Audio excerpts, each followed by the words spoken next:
following is a presentation of Main Street Media, your source for news, sports, and information on Main Street in Middle Tennessee.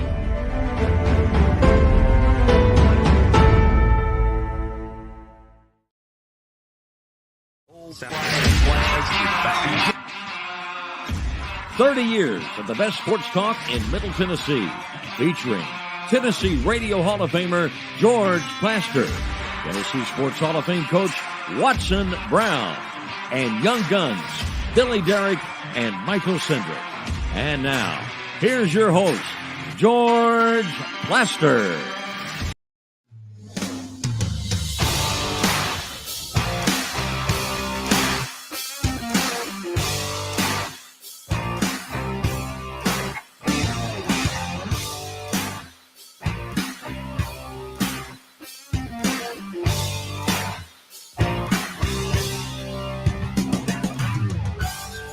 Hello again, everybody. Welcome in on a beautiful Monday afternoon in Nashville, Tennessee. Everybody getting ready for the Thanksgiving holiday. We're coming off a weekend that was absolutely insane, and that is where a lot of today's show is going to go. First, let's check in, call roll, so to speak, and head up to the plateau and say hello to Coach Watson Brown. Watson, how are you? Hello, George. I'm doing great. Back into cold weather after the weekend. Thanks letting me, Brenda and I, go to see Stephen and his wife. It was a necessary trip, and we absolutely enjoyed getting to see him. That's nice of you to let me take off a couple of days. Oh, of course. Absolutely. Glad you had a good time down there. What about the weekend? Holy moly. We've been waiting on one of these. Yep. And we got it. We got it. And we got it in a big time way. And it came close to being double worse. Because I'm telling you, Michigan kicks a field goal on the last play of the game, and TCU basically kicks field goal on the last play of the game. Or we got two more down. So it was an unbelievable weekend. And it sets up, and I know you're going to get into this, but sets up. The next 2 weeks are going to be unbelievable. Like a zoo, it's what it's going to be. Yeah. Billy, how are you? Georgia, I'm great. It's always the weekend where you don't expect anything to go on. You got upsets everywhere this weekend, but the consensus was that this was an awful weekend in college football. You get to go do other things like what Watson did, but no, I mean, it was phenomenal. That's what a college football fan dreams of. Oh, it was Looney Tunes. Anyway, let's check in with Terry McCormick. He, of course, leads off our show during football season every day with the daily Titans update. Terry, the most quiet thing going on was the Titans because they had already played on Thursday night. Yeah, absolutely. And the mini bye can only help a team that is ravaged by injuries like the Titans are. So it's a situation where those 3 or 4 days of rest and they come back in tomorrow to get ready for the Cincinnati Bengals should help this team as they prepare to go down the stretch. Maybe get what guys are healthy to get their legs back under them and a little more fresh. And then the guys who've been battling injuries, give them a little bit of time extra to recuperate, and maybe they can get back in. Terry, I'm with Watson that Jeffrey Simmons, he may have played Thursday night, but it was not the explosive, disruptive Jeffrey Simmons. I would imagine that this 3 or 4 day break is going to help him huge. Yeah, I would think that that's definitely the case. He made the one big play there at the end to, kind of seal things on the defense. But you're right. By and large, there were others who were certainly, able to do more than Jeffrey Simmons was. He was quiet for most of the night, but this can only help him, the days of rest, because that's a guy you can't live without in the middle of that D. So I'm going to ask this blind. What news is coming out of the Titans camp? Well, not much today other than the fact that they waived Josh Lambo, the extra kicker, from the active roster. So that should tell you that Randy Bullock is probably good to go and ready to return to practice and be able to kick this weekend against the Bengals. So that's kind of the news that came out of there today. More will start to trickle out tomorrow when they have practice and Coach Mike Vrabel is available. Terry, how does that work if they make the playoffs? Because there are playoff shares. Does Lambeau participate? Because his work at Lambeau was exemplary. Yeah, that's a good question. I'm not sure. Usually, I know the way it used to work in baseball was that the players would vote on who gets a share of this or that. I don't know if such things are collectively bargained in the NFL or if it's up to the organization or the players to determine who gets what share of the money that's split up. I would think that it would be just a small fraction of if he does get something, for playing in one game. Now, obviously, if the Titans were to win a Super Bowl, he would get a Super Bowl ring because he was on the roster for one game. So that's how that works. So it's more than just 53 Super Bowl rings that are printed out for players. Okay, we'll call it a day. Obviously, you'll have more info tomorrow. Terry, appreciate it as always. All right. Thanks, George. Okay, that's Terry McCormick's daily Titans update. Man, how about that? Yeah. A little fire into the update today. It has been sponsored by the Justin Tucker team with Platinum Realty Partners. They are proven to be trusted with your most personal asset. The Justin Tucker team, Middle Tennessee's most trusted team in realty. Give them a call at 615-906-8458. Also, Sumner Funeral and Cremation. They are sharing their family with yours in your time of need. Now with 2 convenient locations in Gallatin and Hendersonville, and also online at sumnerfuneral.com. Sumner Funeral and Cremation, traditional, affordable, and dignified. We start today's update with the World Cup. I don't think a lot of football fans like the World Cup being played right now, but they do across the pond. The U.S. men's national soccer team tied with Wales 1-1 earlier today in its first World Cup match in 8 years. They didn't make it 4 years ago. That leaves their hopes of advancing to the group of 16 uncertain with big matches against England and Iran coming up. So probably not the start you would have liked if you're the U.S. Yeah, Watson, to me, having the World Cup go up against college and pro football, dumb. Didn't have any choice, George. When Qatar got it, the way I understand it, they had to back it up because of heat. And they had to catch part of the year to where the heat wasn't just unbearable because it wouldn't have been playable. It gets so hot over there. And how in the world, I don't know if you watched that special on all of the money that was made on picking Qatar and, and Russia. And I watched it and it's unbelievable. I mean, and of course, a lot of people have gone down because of it, but I think it got backed up because of it just got backed up because of the time of the year it had to be. And you would think that would be part of the decision you make when you give the side of host to somebody. Well, I'll say this. I don't know a lot about Qatar, but as a little kid, my mom made me learn how to play a guitar. Boy, have I missed that. That's weak. I saved that one up for a while. That is so weak. It's not anywhere close to spell like that. I mean, that is so weak. You welcome me back with that. I'm not worried about the spelling. Holy cow. It's about the dad joke. That is so bad. Boy. He told me it before we got on today, Watson. I was hoping he wouldn't bring it up. Really? You didn't try to talk him out of that one? Did it not get a laugh? It got a laugh, but it got a laugh. Watson and I laughing at something are a little bit different. Yeah, whatever. Y'all are a bunch of sticks in the mud. Oh, man. Let's move on today to some college. I'm very disappointed. Let's move on to some college hoop scores. WKU was pummeled by Akron earlier today, 72-53. And George, Belmont and Howard are playing right now. It was at the half. I have an update. You do have an update. I do have an update. Let's go 71-60 Belmont at the 8-minute mark. If you're watching this live, that's what's going on. If you're not, disregard. We'll get you a final as soon as it goes final. Okay.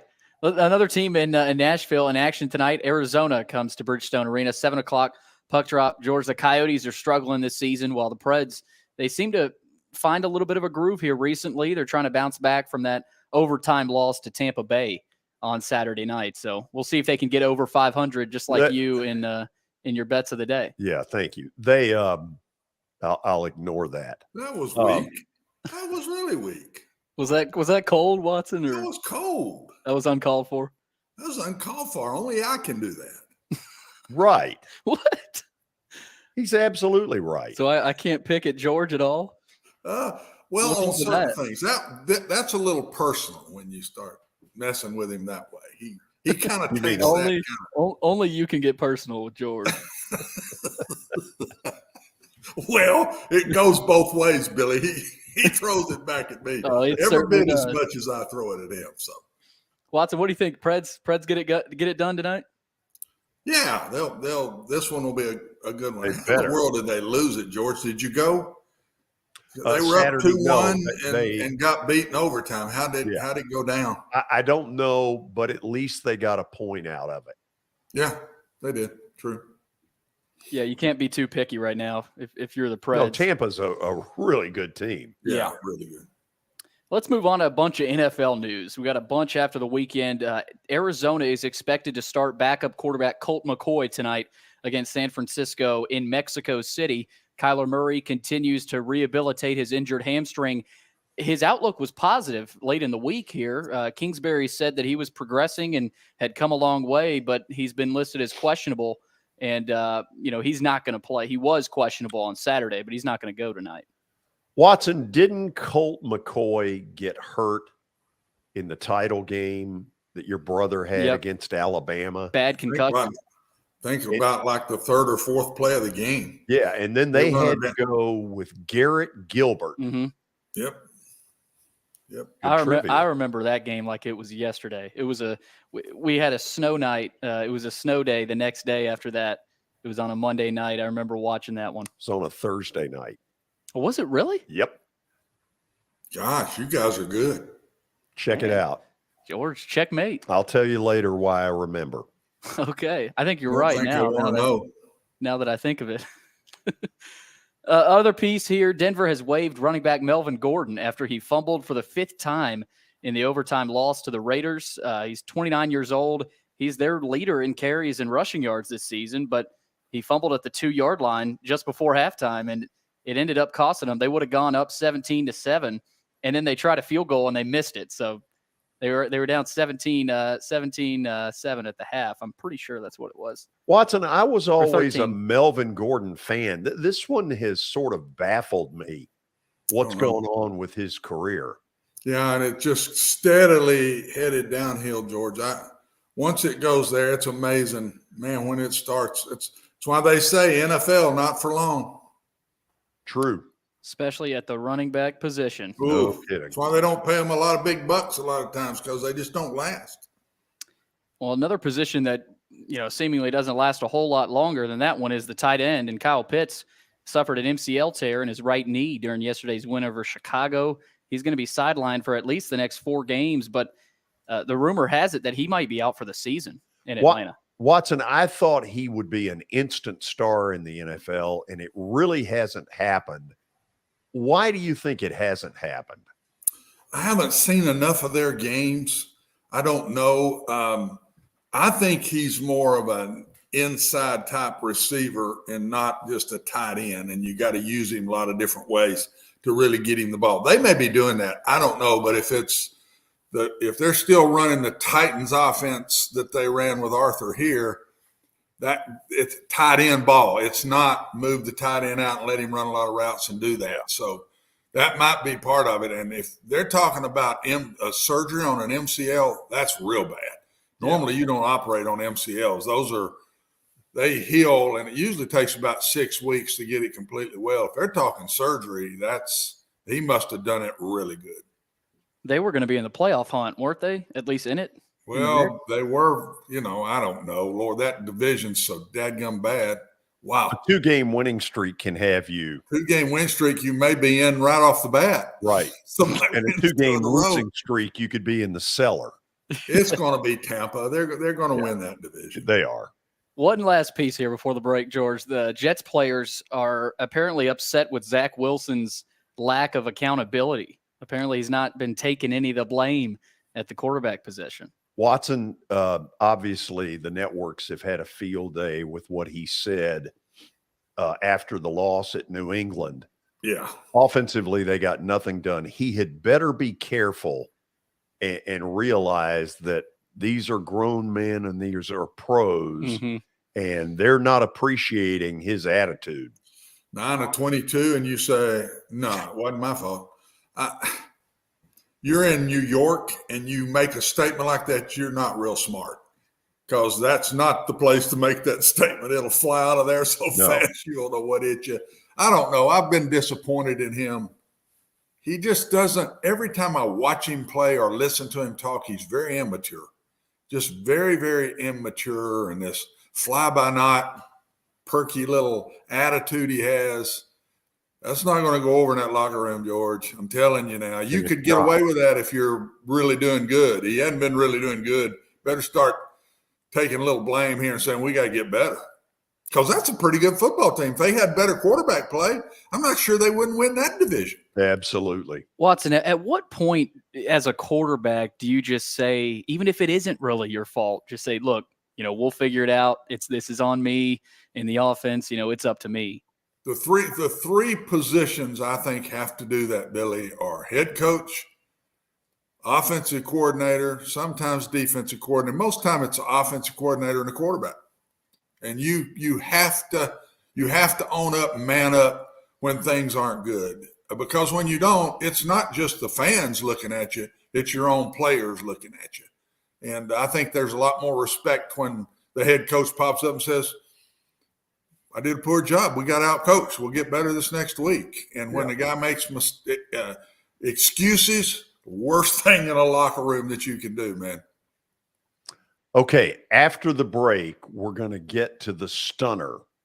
The stunner being that not only did Tennessee lose at South Carolina, they got pummeled. And none of us, if we're honest, saw it coming. We'll talk about it when we come back. This is Main Street Media Television.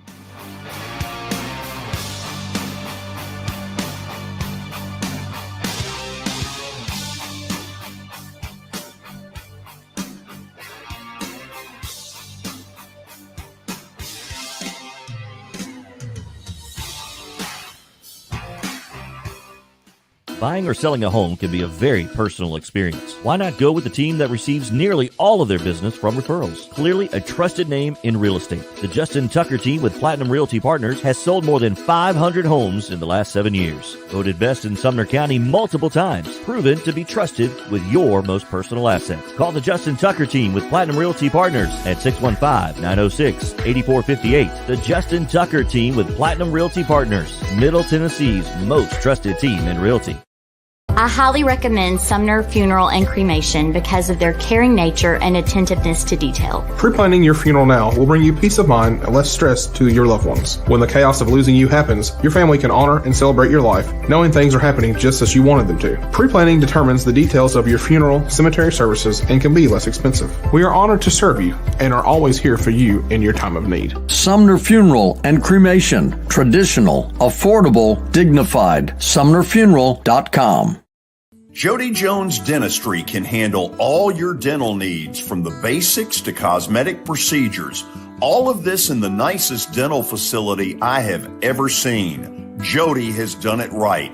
They're located conveniently at 55 Music Square East, and for an appointment, it's simple. Dial 615-259-5100 and tell them Plaz sent you.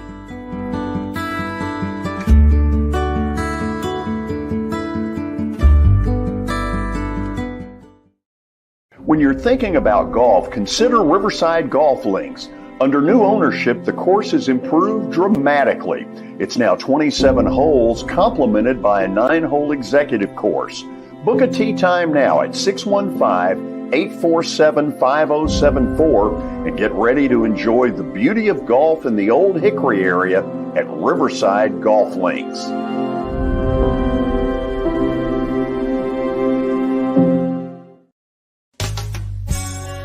I'm Bart Durham.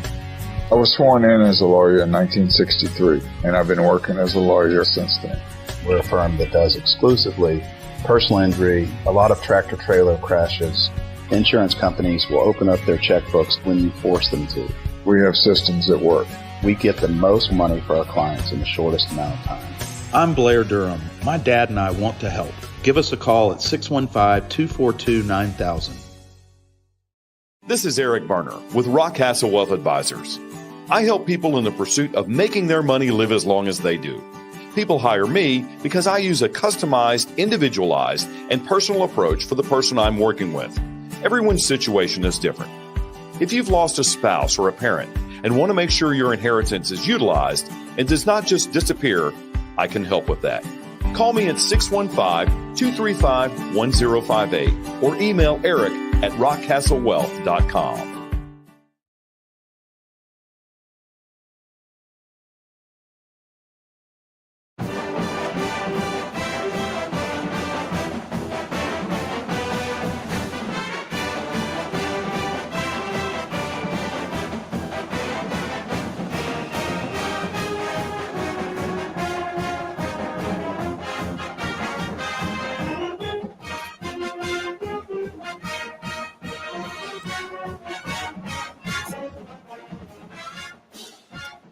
Well, what has been an incredible season for Tennessee football sort of crashed and burned Saturday night in Columbia, South Carolina.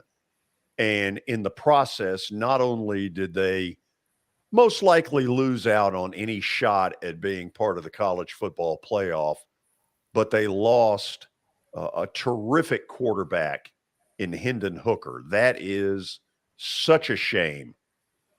Torn ACL. This guy has had such a year. In my mind, there hasn't been a better college football player than Hendon Hooker.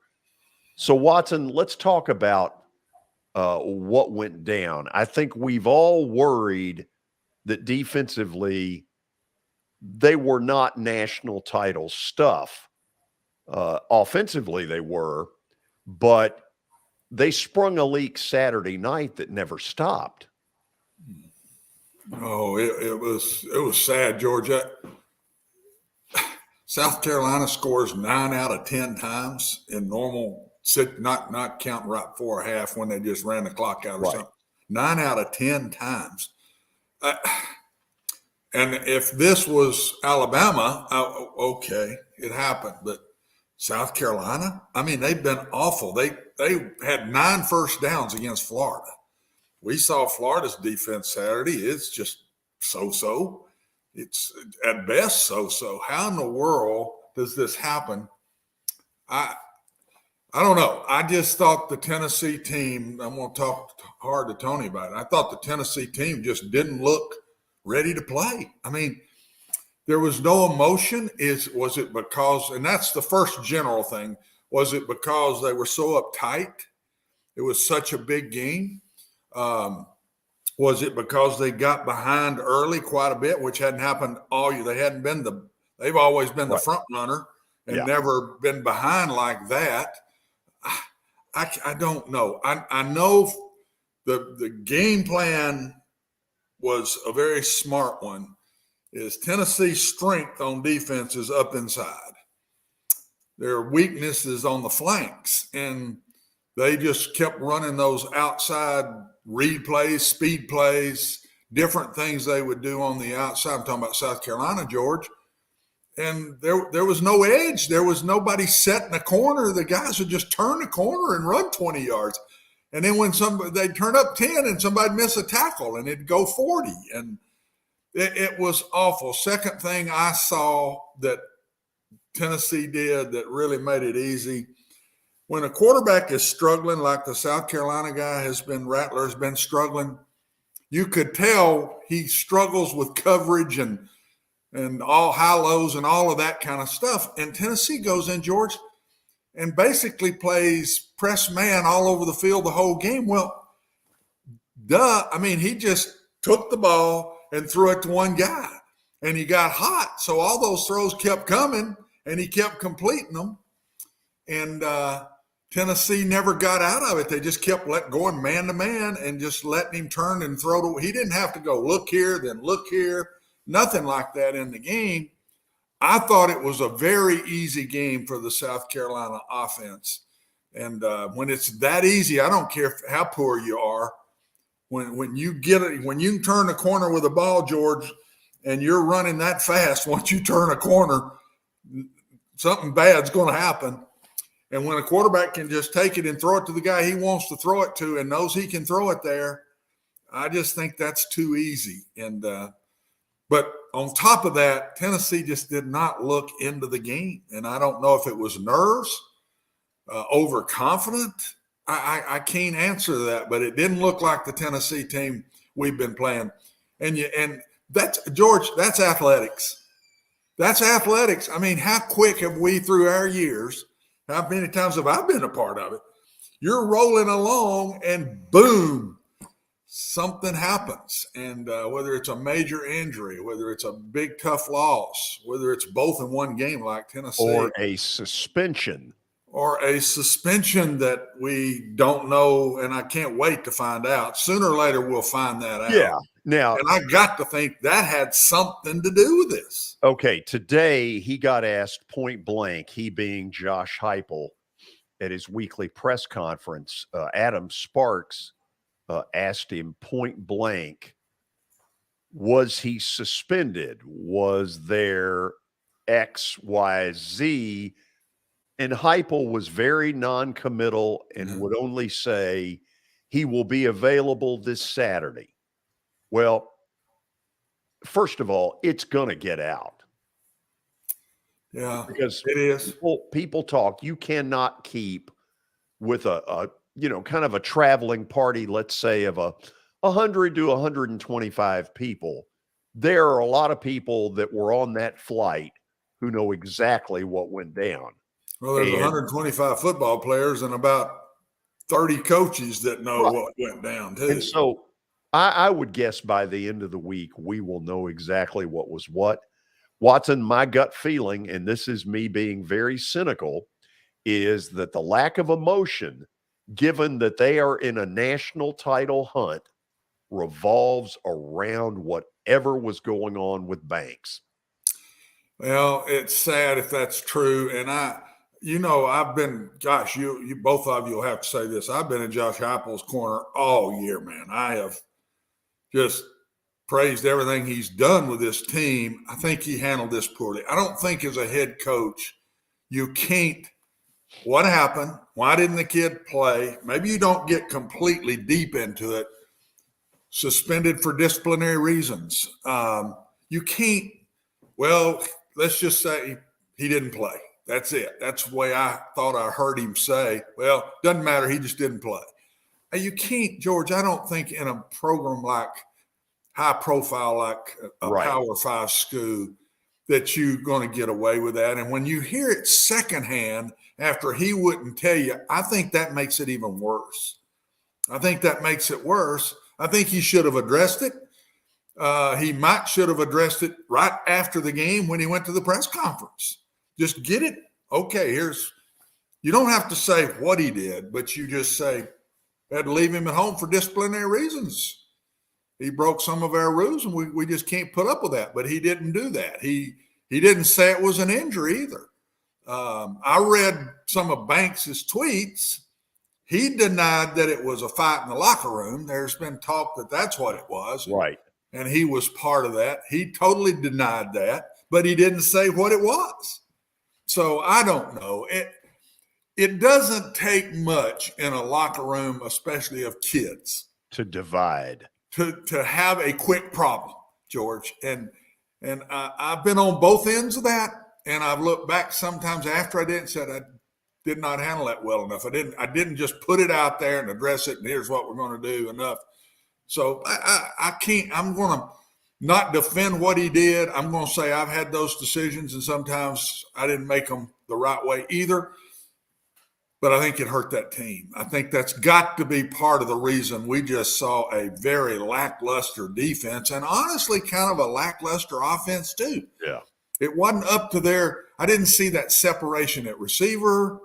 I didn't see that come off the ball with the offensive line like I've seen. And then to end it all, and that was exactly how I never played again. My last college down of playing was as going into my third game of my junior year, and I'm planting the cut on my left leg, and it buckles, and I never play again.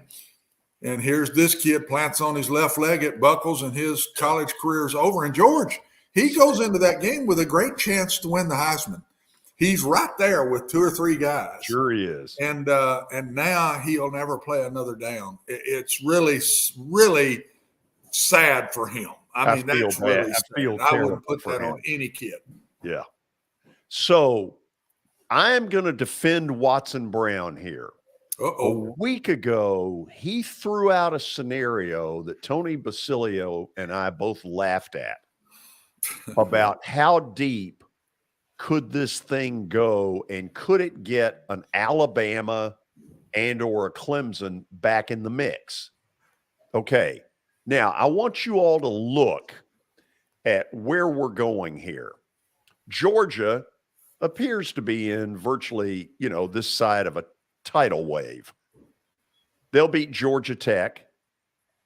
They'll play LSU in the SEC title game. Let's move on. Ohio State's got Michigan. Now with Corum looking like he might not play Saturday, Michigan's in deep doo-doo. Yeah. So let's go to Michigan. Michigan has to go to Ohio State. Watson, I would contend that if it's not a field goal decision, since I'm burying Michigan, if it's more like 7 to 10 points, I don't think they're in the playoff. Do you? That's the one question I got, because as you get deeper into this, and we're going to talk about it, George, Clemson and Alabama, I mean, there's 4 people in and there's 4 with a possibility. I think if Michigan loses into double digits in this game and the running back is not healthy and isn't going to be healthy, I think somebody on the outside gets in front of them.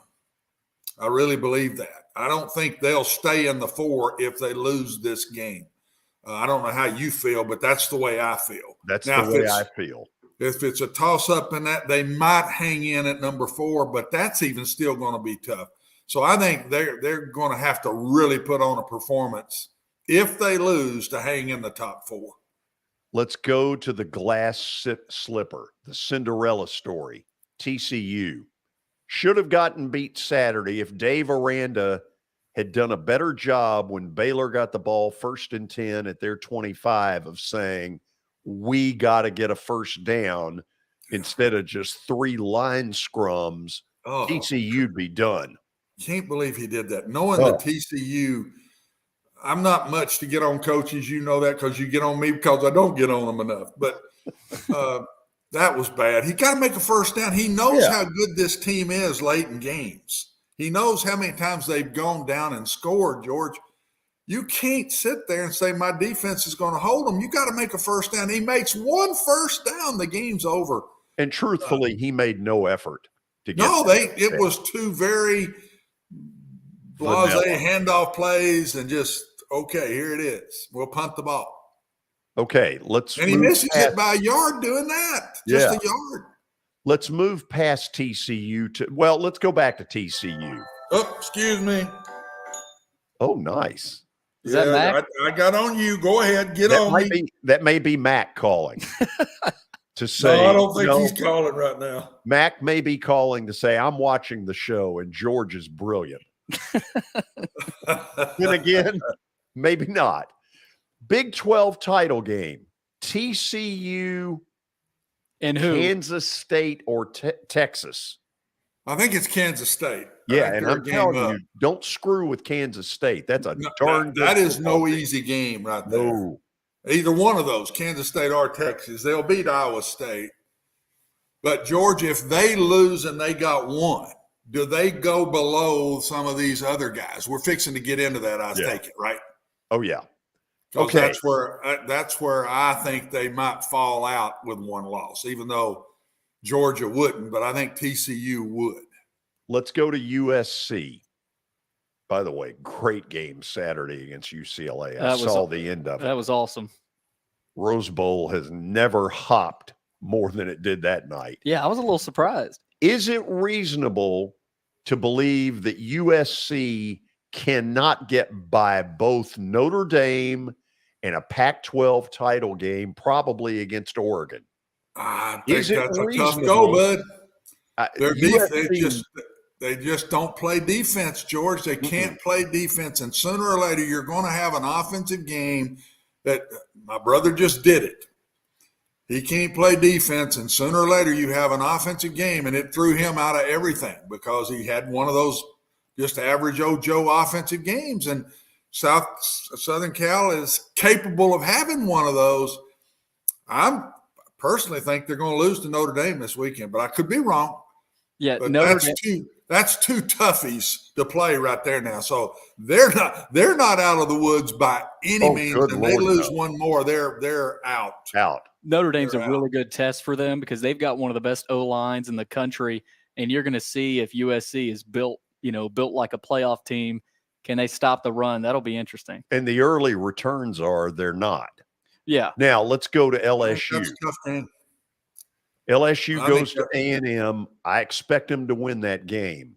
Oh, yeah. I don't expect them to win the SEC title game on a, quote, neutral site in Georgia's backyard. No, I think LSU's done. Been a great year. I think he might be the coach that may have done the best job in the SEC. I would have had Heupel that, but now I'm not sure. It's one of either Heupel or Kelly has been the best coach in the SEC this year. And I just don't think Georgia tinkered around again last week. They'll probably tinker around this week and win 42-21 or 42-28 or 28-10 or, they'll tinker. And then I think they'll come out blazing in the championship game. And that defense will just light up. And I just don't think there's any chance of LSU. So, in my personal opinion, LSU's go. Yeah. Okay.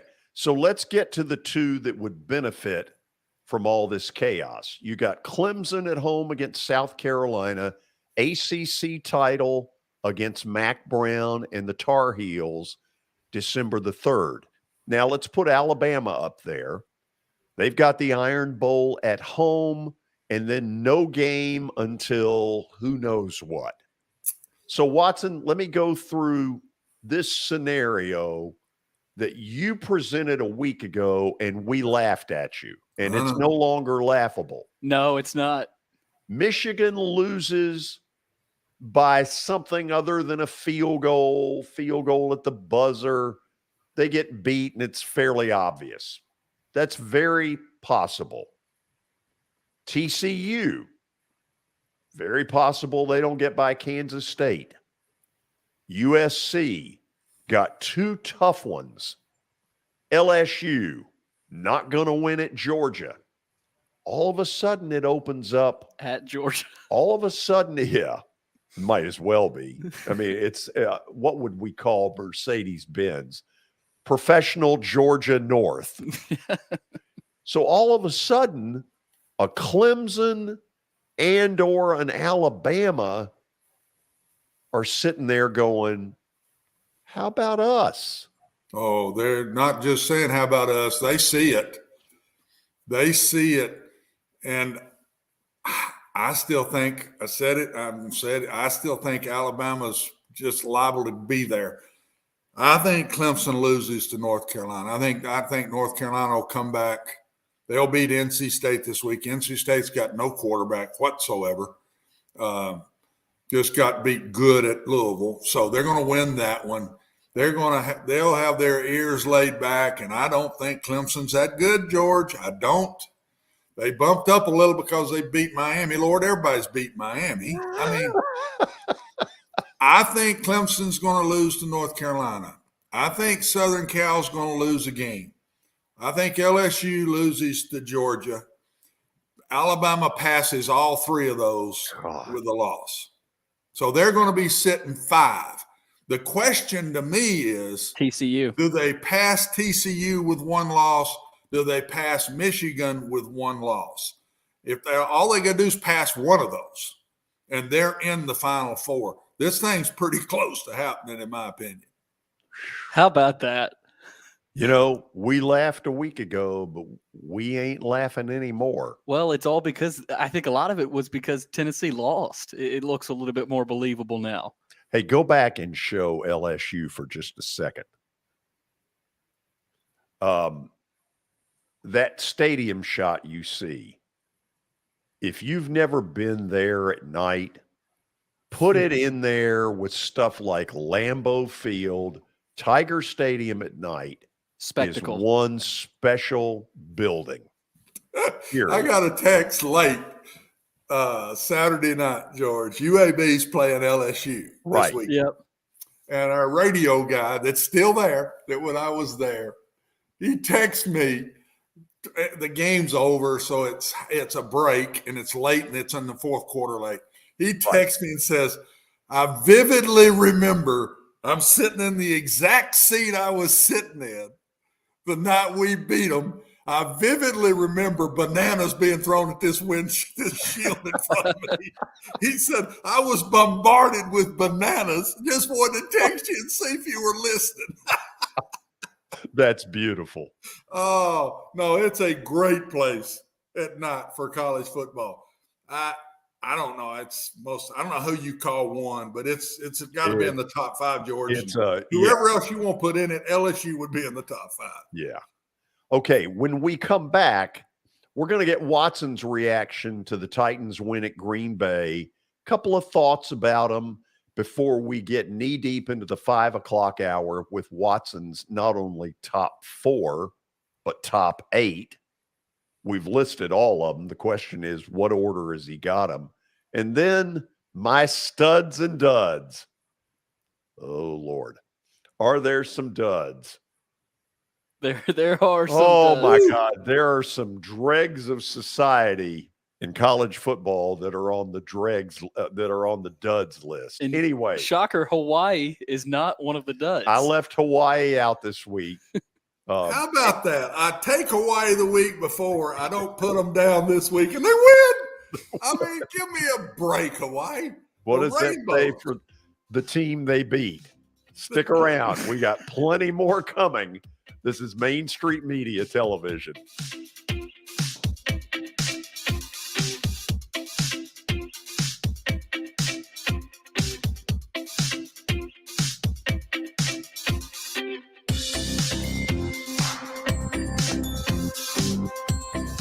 For Dustin Timmons and Joey Donnelly, they welcome every opportunity to serve and satisfy their clients. Whether you are looking to build your dream home or renovate your current home, their team will ensure that every client and remodel is unique, luxurious, completed on time, and within budget. Contact them today to set an appointment for a free consultation or to view some of their completed projects by logging on to DonnellyTimmons.com.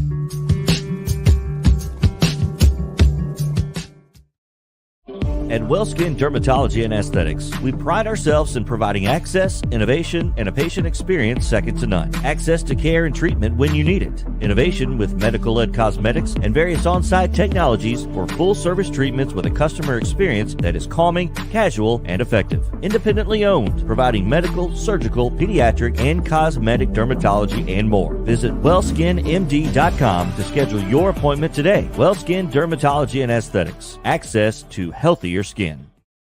It's your last chance to get a spring tune-up for summer. Complete Service Heat and Air can clean your coils, check out your motor, and make sure you have cold air on that first hot day of summer. Complete Service Heat and Air is located in White Bluff, Tennessee. We do service and repair on heating and air the right way. 24/7 service. Call us at 615-797-3997. That's 615-797-3997. Serving Cheatham, Davidson, Dixon, Hickman, Humphreys, Montgomery, and Williamson counties.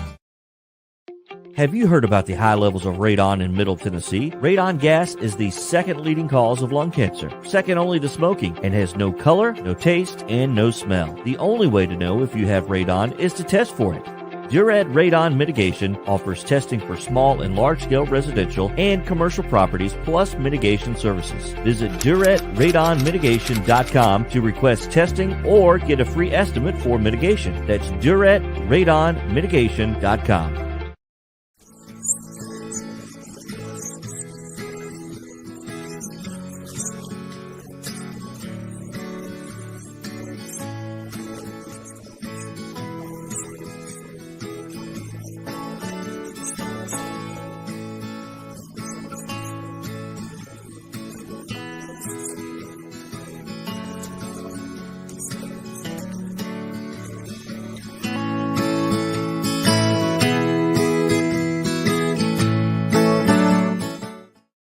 Since 1865, the First Baptist Church of Gallatin on Winchester Street has served its community by catering to the least, the last, and the lost, providing a church of welcome used by God to save the lost, transform the saved, and impact its community. As a proud multi-ethnic congregation, Pastor Derek Jackson personally welcomes you to join them in fellowship Sunday mornings at 8 in person or at 10:45 in person or online at firstbaptistgallatin.org. First Baptist Gallatin on Winchester Street, serving with open arms as a true church of welcome.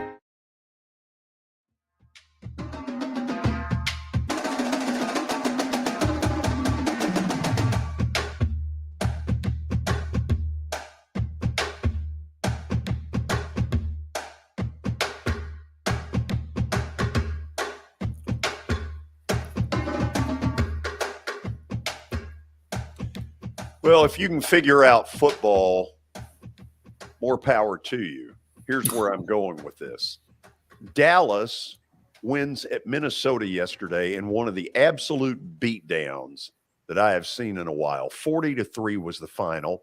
Dallas's offensive line crushed Minnesota's front four, and Dallas's defensive line absolutely ambushed Minnesota's offensive line. I don't know where I've seen two lines of scrimmage beat as bad as I saw yesterday that game.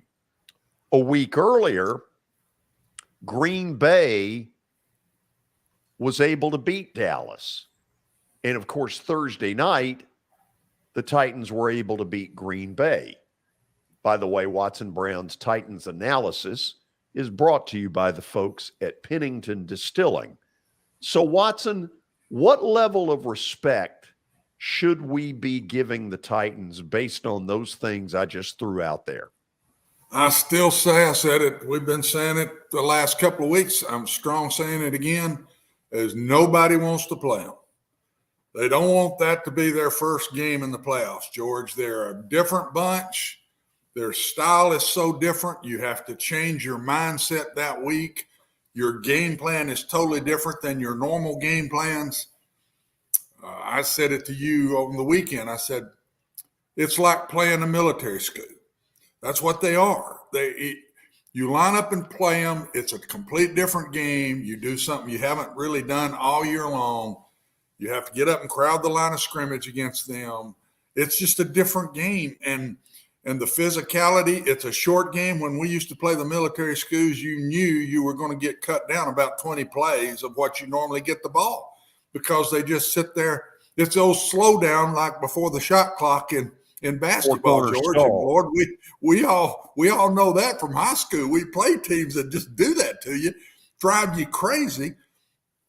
I think they're a tough out, and they don't beat themselves. It's a military school. They play the military style, physical, frustrate you, don't make mistakes, beat me. And so far, very few teams have been able to do it. On Thursday night, Derrick Henry got a lot done on a screen, and you've been calling for him to be in there more in pass receiving situations. Yes. I don't take him out in second and long.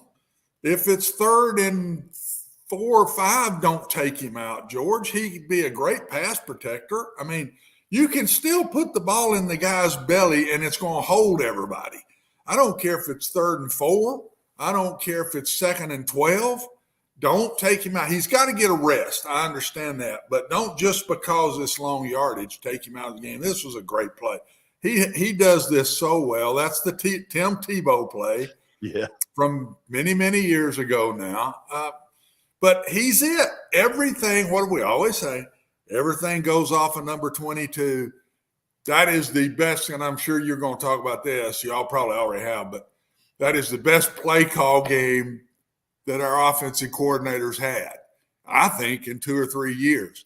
Everything went off of 22, threw a lot of passes on early downs, one-on-one. There's nobody out there, just throw and catch. Kept the ball, had an 18-play drive in the game and didn't get any points. But it wore them down. And I think they're a tough out when it comes to a 1 and out and you get in the playoffs. This style comes up. We've seen those slow down teams in basketball, George. When they get in the tournament, they're tough outs when you have to play them. Virginia's played that way for years. And here recently with Coach Bennett, that's their style. They're a tough out. And I just don't think anybody wants to mess with the Titans. They don't want to see their face come up first when it comes to playoff time. Watson, Ryan Tannehill played the best game I think I've ever seen him play. But it also dawns on me that when they do get in the playoffs, and they're going to, that there will be a pressure on him in game 1 that he absolutely cannot lay the same egg that he laid against Cincinnati in the playoffs. Now, whether that's fair or not, that's the way the Titan fan base is viewing him. I agree. As a coach, help him. Do what you did the other night. Let him pass the ball on running situations. Don't put him in a lot of tough spots in passing situations. The best thing he does in drop back passings when they go to their 5 out, they don't have anybody in the backfield, and they throw a 6-yard pass to somebody. Why in the world defenses hadn't figured that out yet? You watch. Every time they get in 5 out, they're going to quickly throw the ball to somebody on an option route or a slant. That's what he does good. Fake the ball, throw it. Drop back and throw it quick on little 5-6 yard stuff. That's his game. Run screens and passing downs. Don't put Ryan in tough spots like they did in the playoffs. The first play of the game in the playoffs was a square hand route over the middle of the ball with a flash fake to Derrick Henry, and it gets picked off, George. Keep it on the outside somewhere. Don't start out throwing it over the middle of the field. They got to help him. If they use Ryan Tannehill right, he's a winner. He'll come through. But don't put him in situations that he's not great at. Okay, stop there.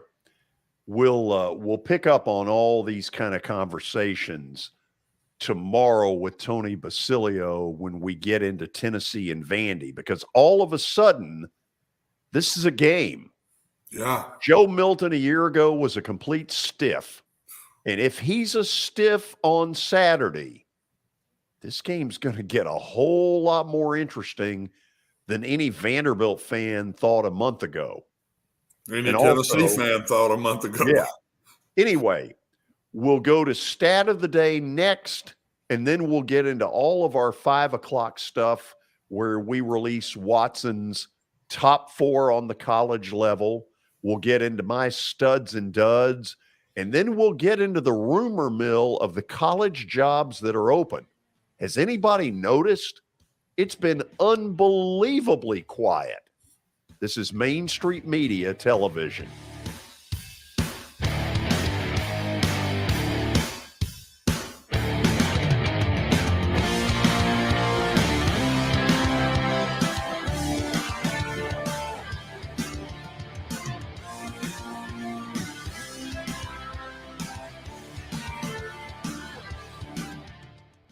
A man was critically injured following a crash early Friday morning.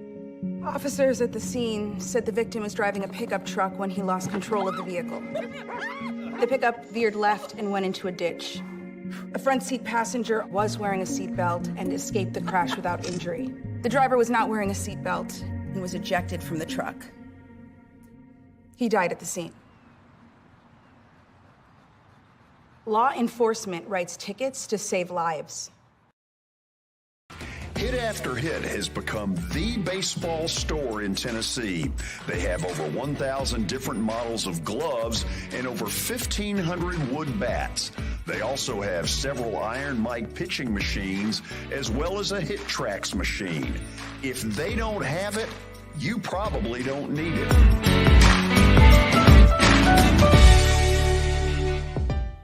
We're proud to call Hit After Hit the official shirt provider of the Plaster and Friends Celebrity Bowling Night.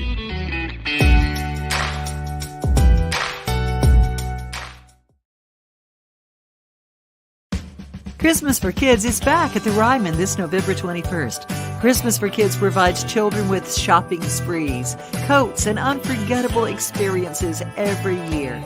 This annual fundraising concert helps bring that experience to more kids. This year is hosted by Phil Vassar and includes Chris Young. The frontmen, which is Richie McDonald, formerly of Lone Star, Larry Stewart of Restless Heart, Tim Rushlow, formerly of Little Texas, Essex County, and a whole lot more. Christmas for Kids, November 21st. To purchase tickets, go right now to Ryman.com. When I made the decision to host the Plaster and Friends Celebrity Bowling Night, Strike and Spare is where I turned. And what a wise decision that turned out to be. They have 5 locations in our area with family attractions. They're perfect for birthdays, groups and corporate outings, and holiday parties. For more info, it's simple. Go to strikeandspare.com.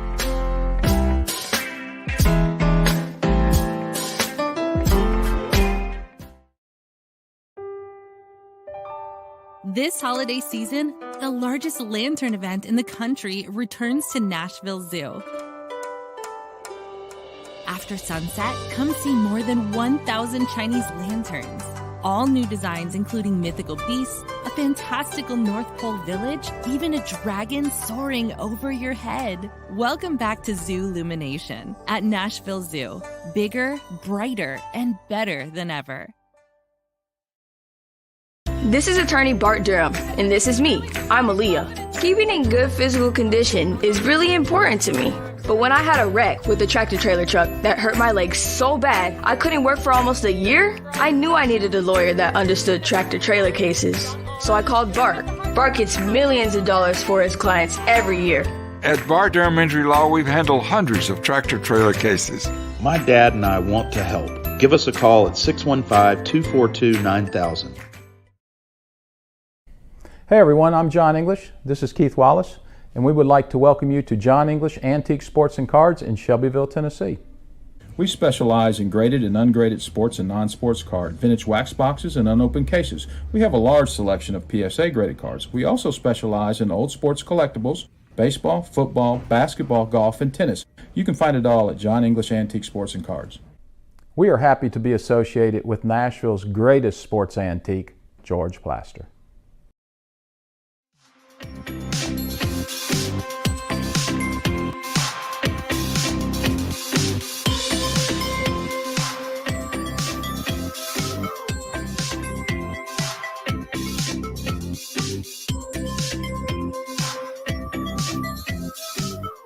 Welcome back into the George Plaster Show. It is now time for Stat of the Day, powered by John English Antique Sports and Cards over in Shelbyville. They specialize in antique and historical sports equipment, games, advertising, and other sport-related items.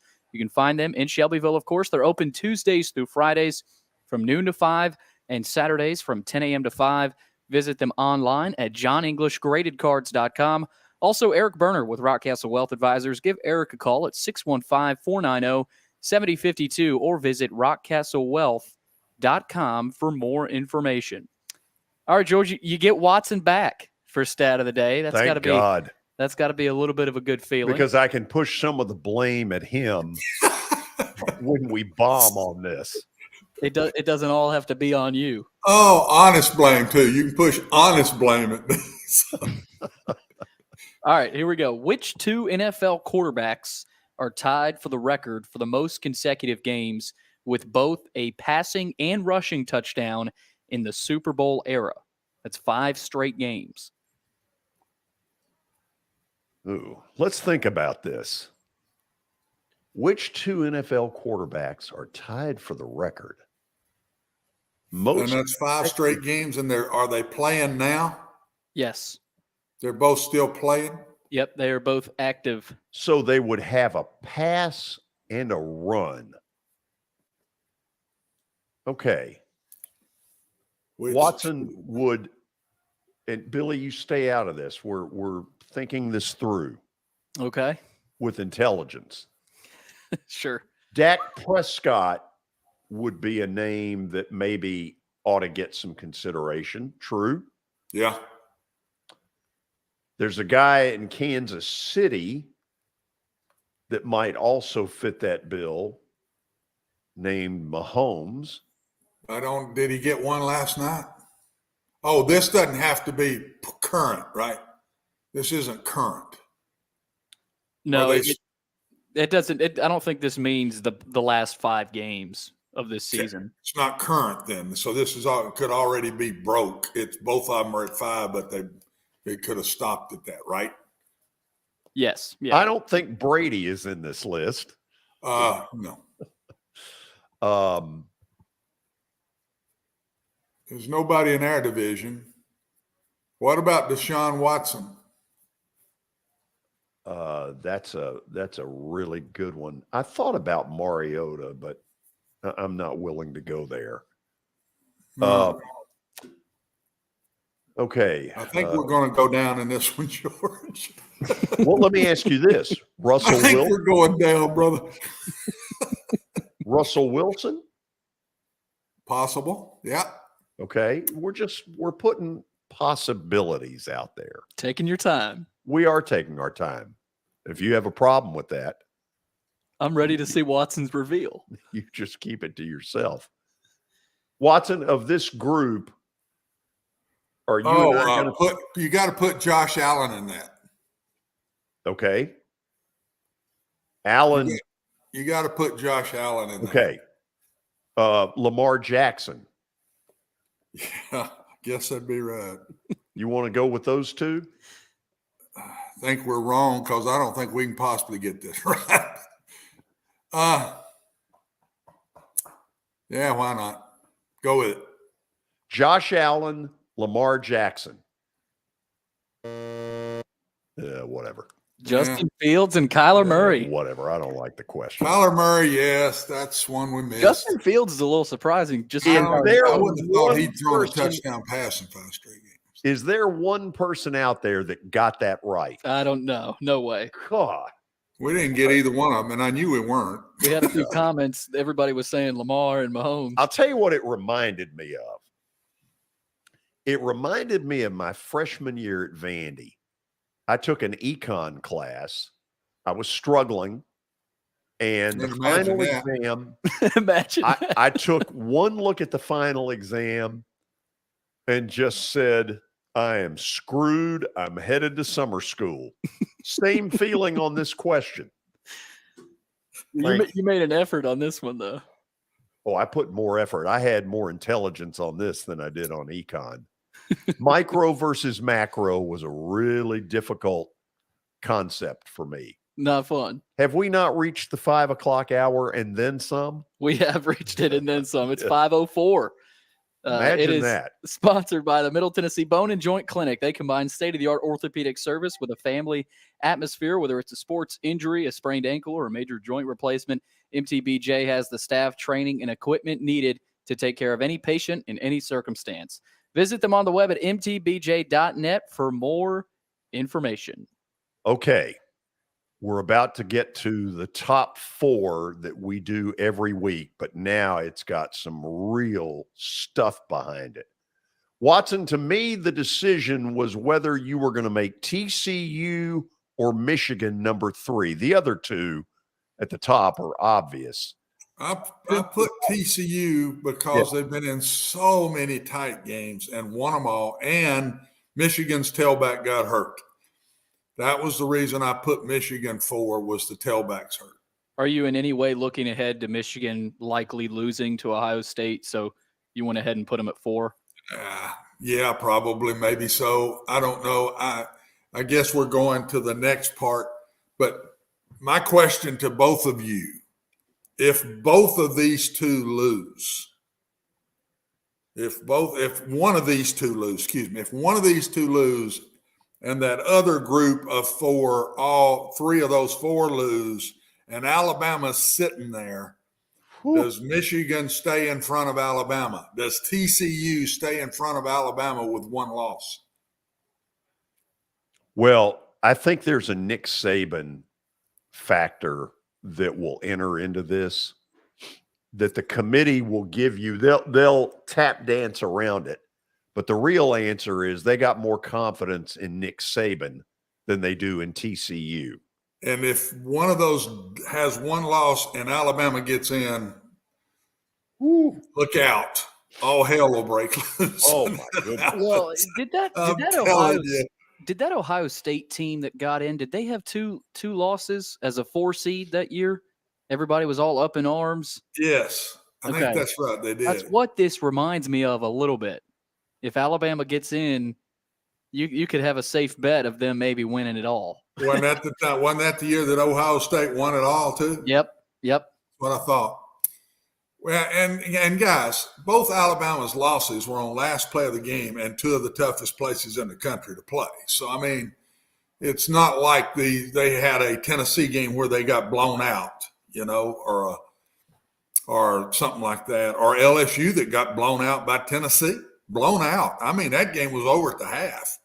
And here's LSU still hovering around that if they beat Georgia, they're in my opinion. They're in. They're not going to beat Georgia. And they would have 2 losses, and they would be in my opinion. They get in. So let's go. I don't know. It's going to get it's so much out there now. But we know there's one team of these 4 that is going to lose a game. We know for a fact. They play each other this week. So one of the 4 is going to lose a game. And does that 1 loss, if Southern Cal wins out, do they jump them? If Clemson wins out, do they jump them? We know if LSU wins out, they jump them if they win out. And we can't forget now, LSU's got Arkansas. That ain't no gimme. Guys, no, LSU. We haven't even talked about that. They don't have no gimme game to finish out here. Watson, LSU's got A&M. Oh, it's A&M. It's not Arkansas. I'd say it used to always be Arkansas on a Friday, so they've changed the schedule. Okay, A&M they win, so they're down to 1 game and in. But I just don't think they can beat Georgia. But that's my question as all this unfolds. Does a 1 loss out of one of these 4? Does that 1 loss, other than the 3, throw Georgia out? I think they stay in with 1 loss. But if Michigan loses or TCU loses, does Southern Cal, Clemson, or if both of those have lost, LSU, all of those have lost, does an Alabama jump them with 2 losses? I kind of think they'll come up with some rigmarole to put them in under we have confidence in Saban. We believe this is a team that even with 2 losses can win a national title. Yeah, and that's what they're going to say. I don't think there's anything wrong with that. Everybody gets so up in arms about this Saban bias. You're a Saban lover. I mean, the guy's won 6 national titles? Right. I don't understand that argument. And that is. But the argument George is saying, Billy, is that shouldn't have how many he's won doesn't have anything to do with, is Alabama good enough? Is their resume good enough to pass these other teams? Well, let me ask you this. That's what it's supposed to be off of. In the eye test or the smell test, don't they pass? Does 1 loss Alabama TCU, look like I think they would should fear more than TCU? Alabama's got more upside. I think a 1 loss TCU they pass because TCU has been in so many close games. Yeah. that they're not just getting people. They're playing very tight. I'm not sure. Michigan, even though who's Michigan beat, but who's Alabama beat? I mean, then you start comparing SEC to Big Ten, and which is the better conference? Who was the stronger top to bottom league? I don't know. I just think if Michigan plays Ohio State close, Alabama won't pass them. Okay, you want me to give you what I really think goes on? Yeah, absolutely. Michigan got boat raced by Georgia. Remember the semifinal game, Michigan? Yeah. Oh, yeah. Wasn't even non-competitive, ratings dud by the second half. That's how the committee will privately view a Michigan that doesn't beat Ohio State. They want to get them out of there because their most recent visit, their only visit, to the college football playoff was a dud. Yeah. Okay. Alabama has never had a dud. Now, they've lost games, but they've also won a lot of games. And even though the committee won't say that, that's what they're sitting in there when they're eating all those, chocolate sundaes and, truffles and, cheeseburgers. That's what they're doing that they don't want you to know. Yeah, and Tennessee playing as well as they have up till Saturday night, and LSU coming on like they have really ups Alabama's resume, George. Both of those teams have played really good all year. Tennessee finally had the one that got them. LSU, though, has been just getting better and better and better. So it ups their resume. And if LSU loses in a close game to Georgia, that doesn't do anything except help Alabama. That helps Alabama if that game is close. If that game is close and they lose, it helps Alabama. Because LSU's falling out. That's 3 losses. Yeah. And I think Alabama, if Clemson loses to Mac, Alabama passes him on the spot. If Southern Cal loses to Oregon, Alabama passes them on the spot. If LSU loses to Georgia, Alabama passes them on the spot. So that puts them 5, George, if they pass those guys. That puts them 5. Right. So then you say, okay, they're 5th, and Alabama and Michigan lost. So the question is then, does Alabama pass Michigan with Michigan one less loss? That's why I go to that question, because I got a feeling it's going to come to that. Oh, I think there's a real shot it's going to. You ready for studs and duds? Let's hear it. Okay. Let's go to the studs. South Carolina's got to be there. Where did that come from? I don't have a clue. Okay. I mean, yeah, I vote gotta that be there. 100%. Here's another one got to be there. Vandy. Where's this coming from? Clark Lee. He has found. Now, don't get me wrong. They are deathly dull to watch. But dull and winning beats the hell out of interesting and losing. They've won 2 SEC games. Yeah. They won 2 SEC games. They've kind of won them the way we're talking about the Titans winning. They kind of just run the ball, eat the clock, hang around, and wait till the other team makes mistakes. And look at how many Florida made Saturday. But give Vanderbilt credit. They sit there and they kept playing solid ball, and Florida kept making the mistakes. Muffed punt was huge. Oh, if you tell me you're catching a punt on the 3-yard line? Yeah, that was stupid. That was dumb. And fumble it into the end zone?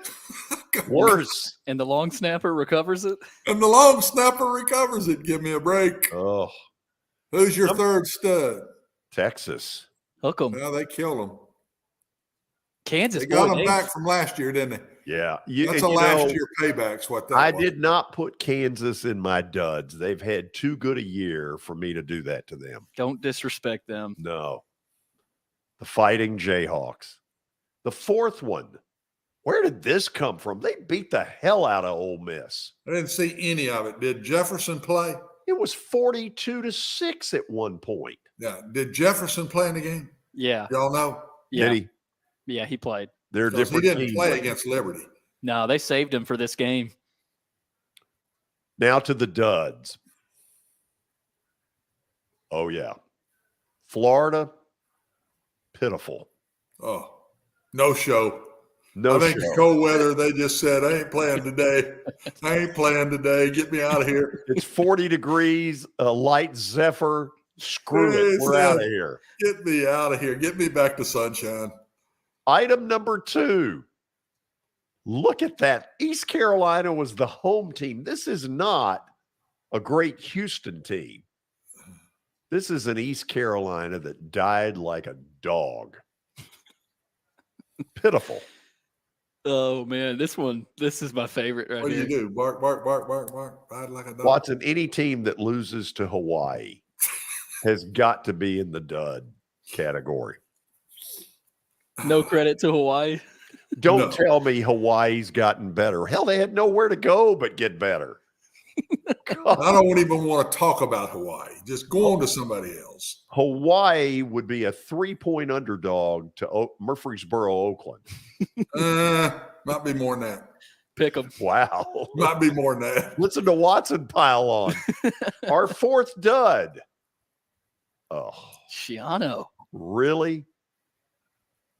You know, I thought he would turn a corner there. They started well. Yeah, and I don't know what's going on, Watson. They have regressed. Here late in the year, they hadn't even been competitive. So Yeah. I don't know. Good duds. All good duds there. You like the Hawaii one? Do we think studs and duds needs to continue after football season? Yeah, I mean, I like seeing you harp on people like you do. So go for it. You always run through the studs, and then the duds is like 10 minutes. Oh, he loves to harp on the duds. Frauds. Bunch of frauds. Just hammers them. By the way, Watson, I'd like to leave you with this little nugget. Oh, boy. Do you know who the leader is in underdog picks? Oh, God. Don't tell me. It's you? There's a winner in town, and you're looking at him. Oh, God. By a half a point. Who did you pick for me, Billy? I picked UConn against Army. Army was a 9.5. That's a good pick. Army was a 9.5 point favorite. They won. My first pick, if I'd been picking, I'd have picked middle. Who did anybody pick middle? No. And they both. That was my pick. For you. That would have been my pick. Man, I should have called you. Okay, Yep. when we come back, we're going to get into the coaching rumor mill, which has been unbelievably quiet, but there are 2 or 3 nuggets out there starting to emerge. You're going to want to hear them next on Main Street Media Television.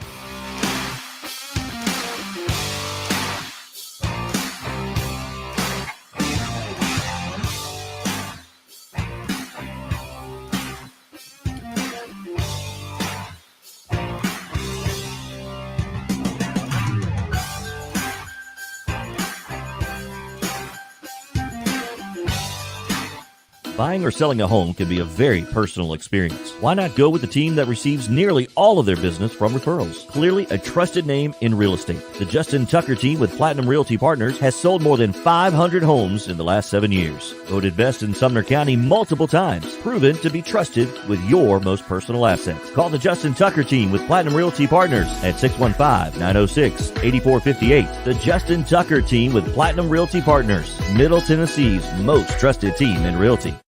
I highly recommend Sumner Funeral and Cremation because of their caring nature and attentiveness to detail. Pre-planning your funeral now will bring you peace of mind and less stress to your loved ones. When the chaos of losing you happens, your family can honor and celebrate your life, knowing things are happening just as you wanted them to. Pre-planning determines the details of your funeral, cemetery services, and can be less expensive. We are honored to serve you and are always here for you in your time of need. Sumner Funeral and Cremation. Traditional, affordable, dignified. SumnerFuneral.com. Jody Jones Dentistry can handle all your dental needs, from the basics to cosmetic procedures.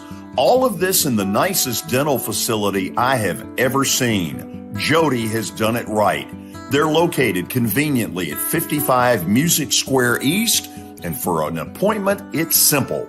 Dial 615-259-5100 and tell them Plaz sent you.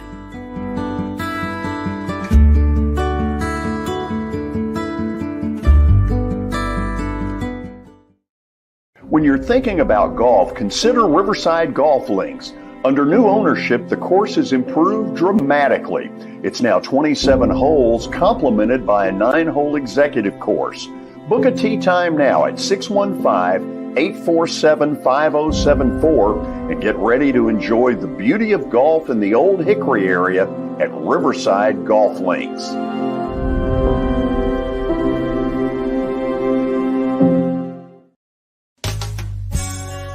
I'm Bart Durham. I was sworn in as a lawyer in 1963, and I've been working as a lawyer since then. We're a firm that does exclusively personal injury, a lot of tractor-trailer crashes. Insurance companies will open up their checkbooks when you force them to. We have systems that work. We get the most money for our clients in the shortest amount of time. I'm Blair Durham. My dad and I want to help. Give us a call at 615-242-9000. This is Eric Berner with Rock Castle Wealth Advisors. I help people in the pursuit of making their money live as long as they do. People hire me because I use a customized, individualized, and personal approach for the person I'm working with. Everyone's situation is different. If you've lost a spouse or a parent and want to make sure your inheritance is utilized and does not just disappear, I can help with that. Call me at 615-235-1058 or email Eric at rockcastlewealth.com.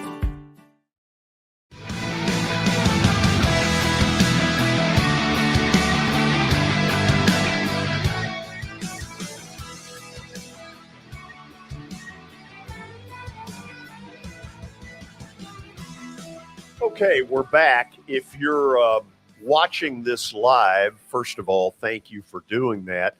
Secondly, this is now a late final. Belmont has beaten Howard today 96-73. So congratulations to Casey Alexander and his group on a victory.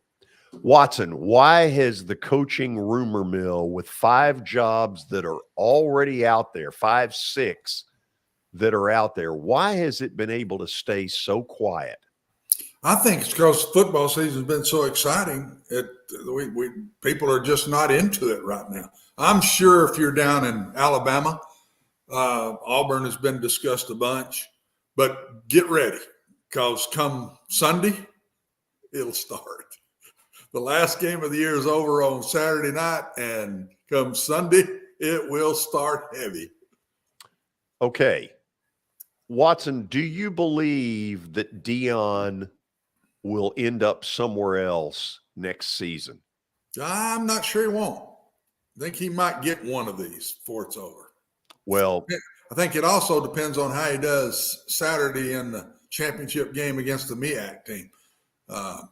He lost that game last year, so he needs to win it this year, and then he may. Do you really, though? I mean, first of all, half those ADs couldn't name you 2 MEAC teams if you put a gun to their head. Is it the MEAC or the SWAC? Yeah.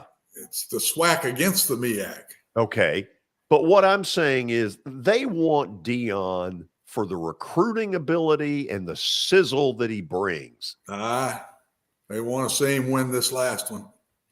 These ADs, a lot of them don't have a lot of courage, and they want everything just image-wise to be right. I do think this game matters coming up. Interesting. Okay, I got 2 schools that he has talked to that it's gotten out. Do you know who they are?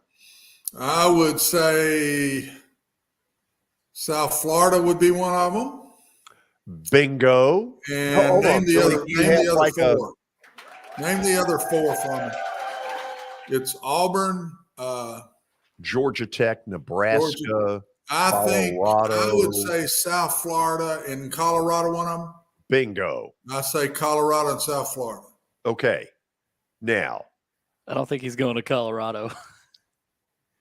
I don't either. You don't think Deion would go to Colorado? Well, let me ask you this. You're going to heartbeat. If you got in a room with him, would you not tell him it's a bad job? Money. I think money. I think he's new in the business. I remember when I was new in the business, I thought I could beat anybody. I learned real quick I couldn't. But here might be the difference, okay? Huh? The Watson Brown that maybe today might like to rethink a couple of those. You think? You didn't have Dion's bankroll. Remember, this guy, should money be that big a deal given what he's already got? No, but getting a Power 5 job with ego of it and thinking you're pretty good at what you do, because so far he has been, but he ain't lined up against the competition he would be when he goes to one of these places. And I think he goes if he gets one of them. I think he goes to South Florida if he gets South Florida. I think he's ready to move on from Jackson State. Yeah, they would be lucky as hell to get him at South Florida. He would kill it down there. Bro, being played at Tallahassee and an All-American and everything that he was, jeez. I would, if I'm South Florida, I'm begging for him myself. I'd go for it. Make him an offer he can't refuse. And you need a splash. When you're a city job with a pro team in town, got to have a splash guy, man. It's hard with Tampa, with the Bucks right there. They play in the same stadium with them. They need a splash. Well, and it's almost like in South Florida, in that area, all colleges are almost on equal footing. Like if you get a big-time coach, they'll go. I mean, there's so many players down there. You're able to recruit. I don't know. I'd call it equal footing, but there's so many good players. You've got plenty to pick from. Yeah, there's a pool. But I don't think you're going to just go in there and start beating University of Florida for kids. No. I ain't going there now. But Dion walking out. Dion, I saw Saturday, they've apparently lost out on a few. It was unreal. I was there, and they have some freaks of nature on that D line. They got some big receivers. Their quarterback's huge, but they didn't know how to put points on the board. They couldn't stop Vandy's run game. Disinterested. It was weird. They weren't ready to play, Billy. They absolutely didn't care. And Vandy's playing their hearts out. Yeah, they're playing their hearts out, man. And that makes a difference. So let's go to Auburn. You've got one group out there, and remember, you've got a new athletic director who came from Mississippi State, Cohen. And I'm sticking with my deal. I'm sticking with it. I said it from day one. Lane Kiffin or Hugh Freeze. It ain't going past them. It's one of the two. Okay. Two new names that have really started to emerge in that job. Auburn people are getting nervous that they're going to relive what they relived 2 years ago, which is nobody wants the job, not because Auburn isn't a good job, but nobody wants to deal with Saban and go up against him, in the behemoth that he's been over a 15-year period. So there are two new names that have emerged, one of whom, in my opinion, should take the job and run, and that's Luke Fickell if he could get it. Now, it doesn't fit him. He's a northern guy. But, Watson, you know how tough it is at Cincinnati. They're not anywhere near as good as they were last season. No, but Luke has never been out of Ohio. I don't see him going to Auburn. I don't think his first one's going to be a deep South job taking on Nick Saban. I don't think he goes. I don't think they'll offer him because they've already kind of gone away from the mold and what you need at Auburn. I don't think they do that again, George. Even though I think he's tremendous, a terrific coach, I don't think Auburn goes there, and I don't think he'd take it if they did. Now, let me run one by you that has also emerged.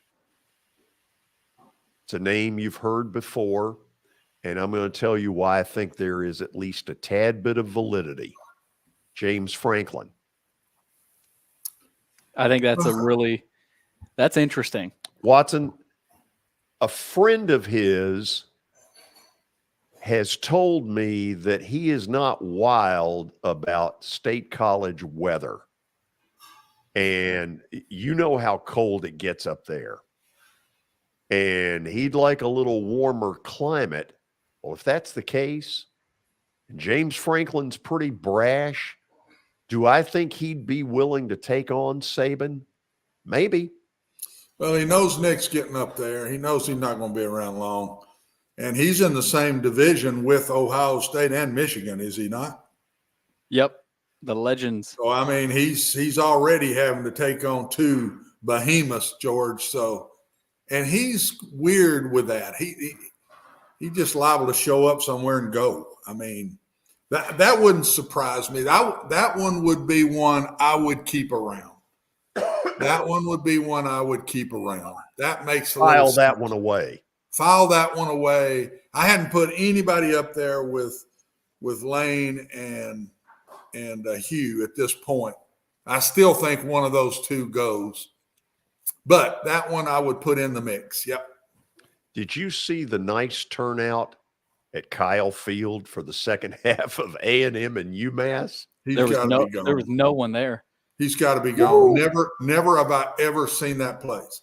I've been around that stadium for a lot of my life, and I've never, ever seen it like that. So you tell me you tell me how you think this ends. I think they're going to let him go. And pay $86 million? Tell me how you think this, because I think you were on with us when Brent Zwerneman, maybe you weren't.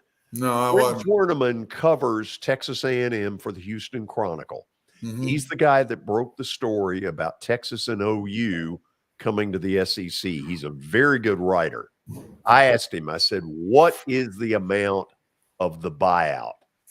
And he said, it is $86 million. Now, Watson, that's a lot of J.R. Ewing wannabes who have to step up and write enormous checks. Yeah, I don't know. And what if it's not this year? So it knocks it down to $70 million next year. I mean, you're going to just keep him while they're not going to do that. They got to come up with some way to get this done. If he gets one more year, it's only because he had the number one recruiting class in the country. That's the only reason. But George, he's not getting it done.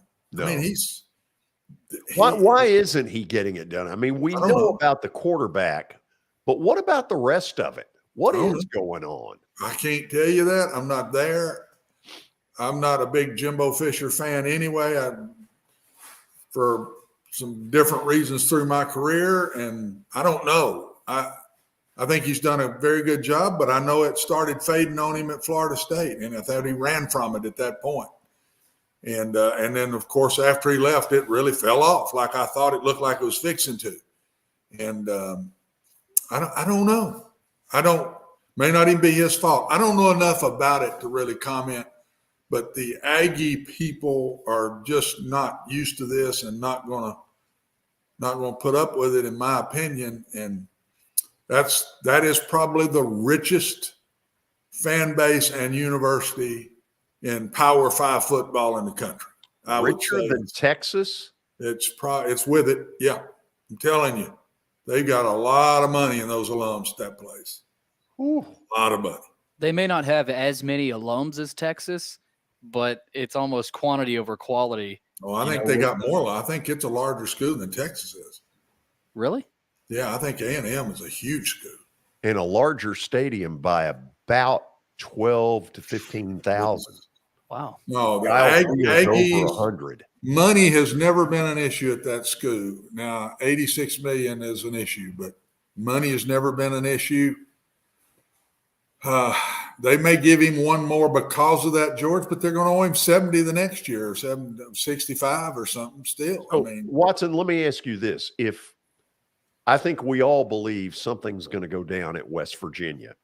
They appear to have just said, we're going to wait until the end of the season.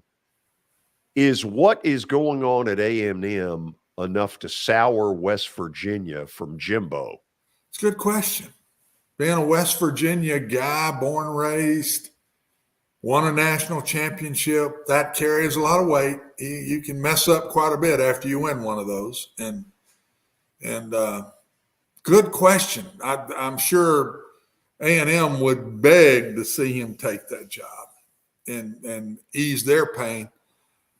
I don't know. Do you think they're going to let Brown go? He had a big win, against Oklahoma last week. Did they play this week? Yeah, Kansas State beat them. Got them pretty good. Yeah. So he may be right back on the hot seat. I don't know who they finished with. I hadn't looked, but this has been so bad it could tarnish the possibility of them going after him, George. I think Jimbo's in trouble, and I think recruiting's going to fall off if he stays. Yeah. The Aggies, nobody. How do you do that? You guys tell me. How in the world do you give a long-term that much money to somebody?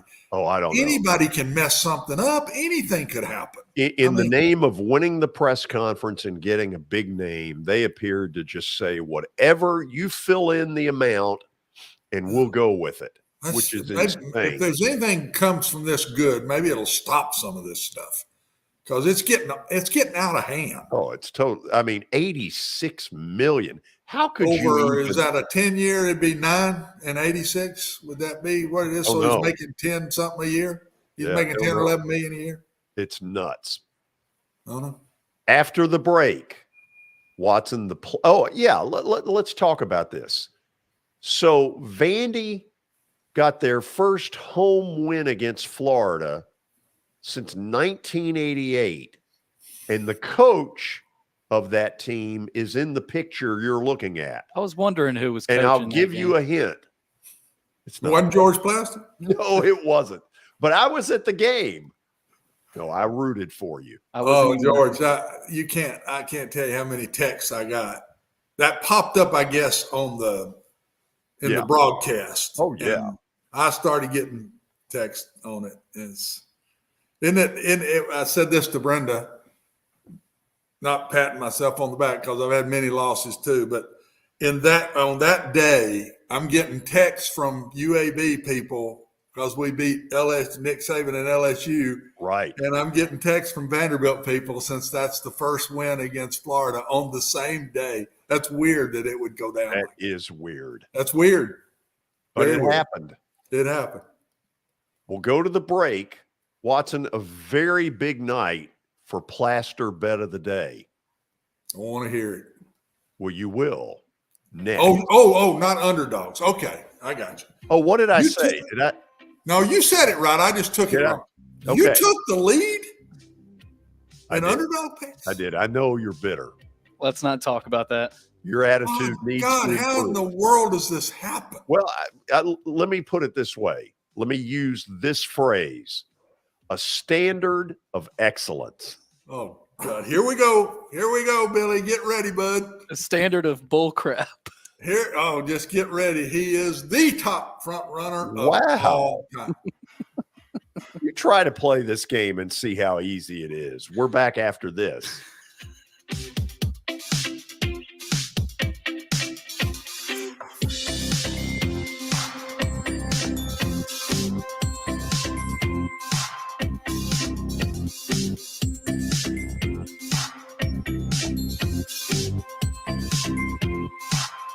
This holiday season, the largest lantern event in the country returns to Nashville Zoo.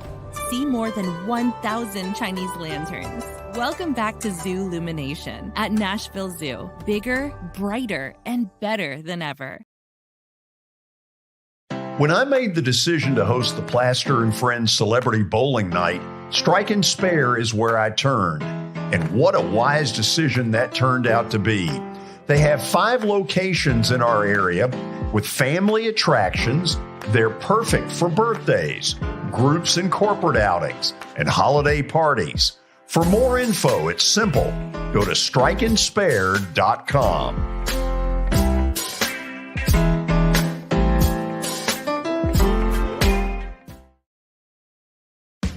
Christmas for Kids is back at the Ryman this November 21st. Christmas for Kids provides children with shopping sprees, coats, and unforgettable experiences every year.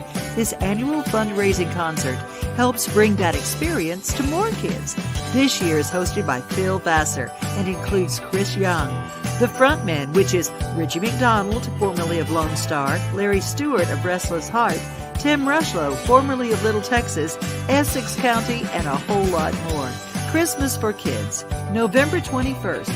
To purchase tickets, go right now to Ryman.com. A man was critically injured following a crash early Friday morning. Officers at the scene said the victim was driving a pickup truck when he lost control of the vehicle. The pickup veered left and went into a ditch. A front seat passenger was wearing a seatbelt and escaped the crash without injury. The driver was not wearing a seatbelt and was ejected from the truck. He died at the scene. Law enforcement writes tickets to save lives. Hit After Hit has become the baseball store in Tennessee. They have over 1,000 different models of gloves and over 1,500 wood bats. They also have several Iron Mike pitching machines as well as a Hit Trax machine. If they don't have it, you probably don't need it.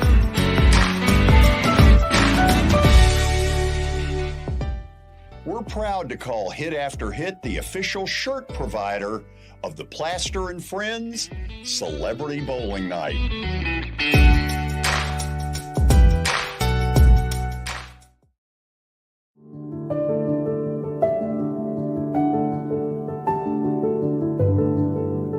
Welcome to the Omni Nashville Hotel. Urban elegance with a vintage touch. Our 800-room hotel opened up in the fall of 2013 with 746 guest rooms and 54 suites.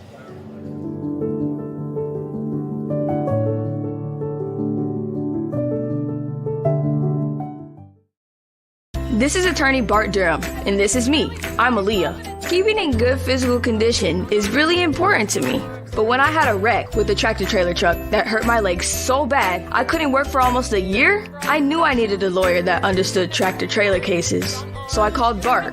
Bart gets millions of dollars for his clients every year. At Bart Durham Injury Law, we've handled hundreds of tractor-trailer cases. My dad and I want to help. Give us a call at 615-242-9000. At Sumner Funeral and Cremation, our mission is to serve families as our own, celebrate the life of their loved one, and help begin the healing process. My whole family, including my wife and my mom and siblings, were very happy with the treatment that we received. I would highly recommend Sumner Funeral and Cremation. We offer funeral, burial, cremations, and pre-planning services. Sumner Funeral and Cremation. Traditional, affordable, dignified. SumnerFuneral.com.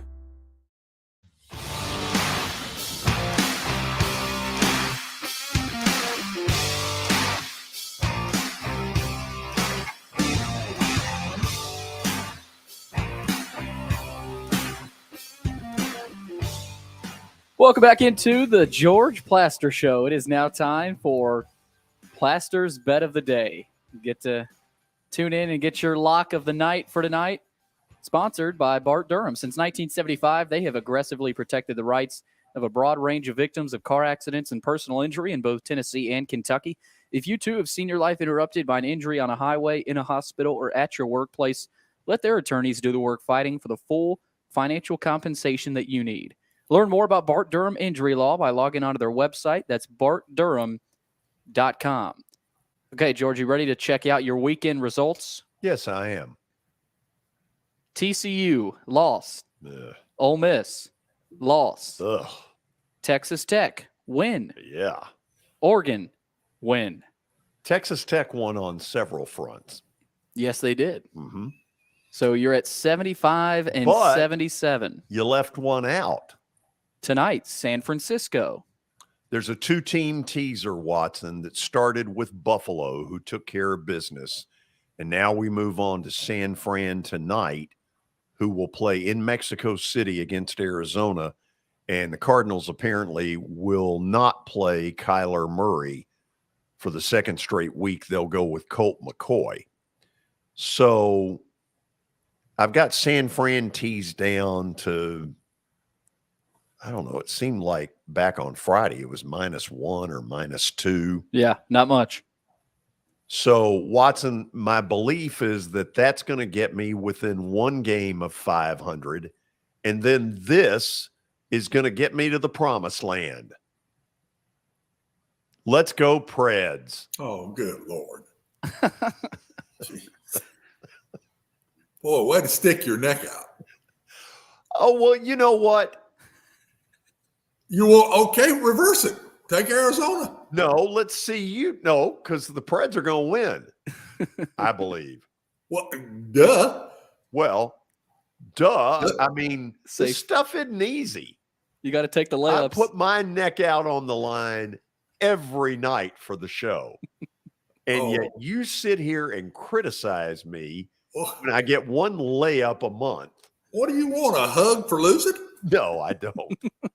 No, and I don't want – I never got a hug when I lost. And I don't want a medal for participation.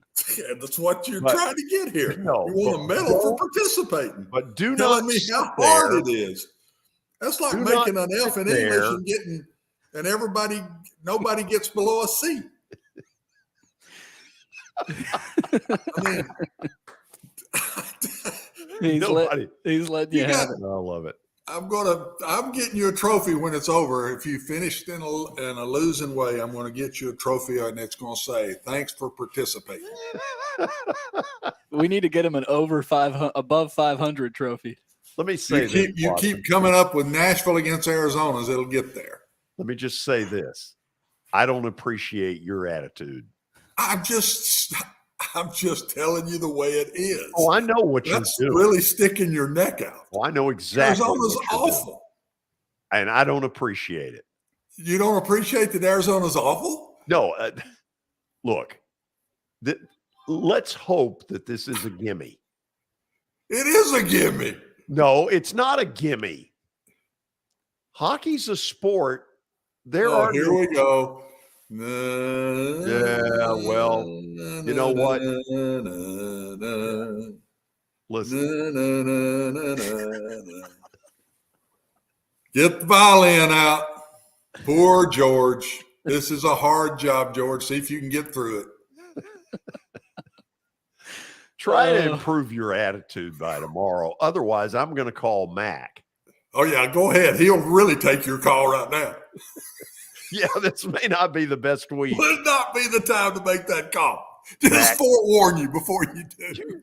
Your brother is trying to give me a participation. Ooh, he would give you more than participation. He might tell you where to put it. I kind of think he might. He might. It was not his best weekend. Oh no, and he's got to play NC State in a couple of days, so he's not doing real good right now. Tomorrow on the show at 4:20, Tony Basilio will join us for his weekly visit. Then author Dan Hyde at 5 o'clock has written the book Swagger about Jimmy Johnson. And this is going to be a really interesting interview. We're going to get into all the behind-the-scenes stuff involving Jimmy Johnson and Jerry Jones and the love affair that blew up in the mid-90s in Big D. Watson, until then, I would beg of you to behave. I will try, George, and I'll get back on my medication, so I'll be better tomorrow. I think that'd be good. By the way, you're about 45 minutes late for the meal at the home. The home. See, Billy?